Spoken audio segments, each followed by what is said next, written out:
నిజంగా జీవితంలో ఎవరిని కూడా ఎప్పుడు కూడా తక్కువ అంచనా ఎయకూడదు.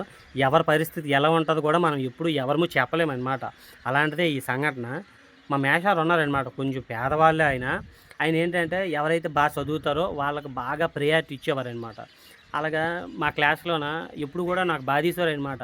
ప్రతిరోజు నువ్వు వచ్చిన వెంటనే "ఒరేయ్! వర్కులు చేసావురా" అది ఇది అని తీసేవారు. సితగొట్టేసేవారు. చేసినా చేయకపోయినా కొట్టడం మాత్రం కామన్ అనమాట. కొట్టేసేవారు. "ఒరేయ్! పోరంబోకురా నువ్వు" అది ఇది అని తిట్లనమాట. "నువ్వు నువ్వు జీవితంలో నీకు ఏ జాబు రాదురా" అది ఇది తిట్లు. సరేలే అని మనం కూడా వదిలేసాంలే. అలాగ ఓ 15 సంవత్సరాలు గడిచిపోయింది. ఈ మధ్య నాకు రీసెంట్‌గా ఒక దగ్గర కనిపించారు. హాస్పిటల్‌లో కనిపించారు. "ఏంటి మాస్టారు ఇలా వచ్చారు" అని అన్నాను నేను. "ఇలాగ ఏం లేదు మని, ఇలాగ మా పాపకు బాలేదు. ఇలాగ పలాంది ఇలాగ ఆపరేషన్ అవుద్దంట. 1,50,000 కట్టాలి. ఏం చేయాలో తెలియట్లేదు. నా కాడైతే డబ్బులు లేవు" అని బాధపడ్డారనమాట. "అయ్యో! అదేంటి మాస్టారు పదండి నేను ఆ డాక్టర్ గారితో మాట్లాడతానని" చెప్పేసి మా మేషారు నేను డాక్టర్ గారి దగ్గరికెళ్ళాము. డాక్టర్ గారు ఏంటి ఇలాగ ఇతను మా మేషారు సార్. స్కూల్‌లో నాకు చెప్పేవారు. చాలా మంచివారు. కొంచెం పేదవాళ్ళు సార్ అని నేను మా డాక్టర్ గారికి చెప్పాను. సరే ఇలాగ అన్న డాక్టర్ గారు అన్నారు. "మణిబాబు ఇలాగ 1,50,000 అవుద్ది సార్" అని డాక్టర్ గారు చెప్పారు. అయితే నేను డాక్టర్ గారికి ఒక మాట అన్నాను.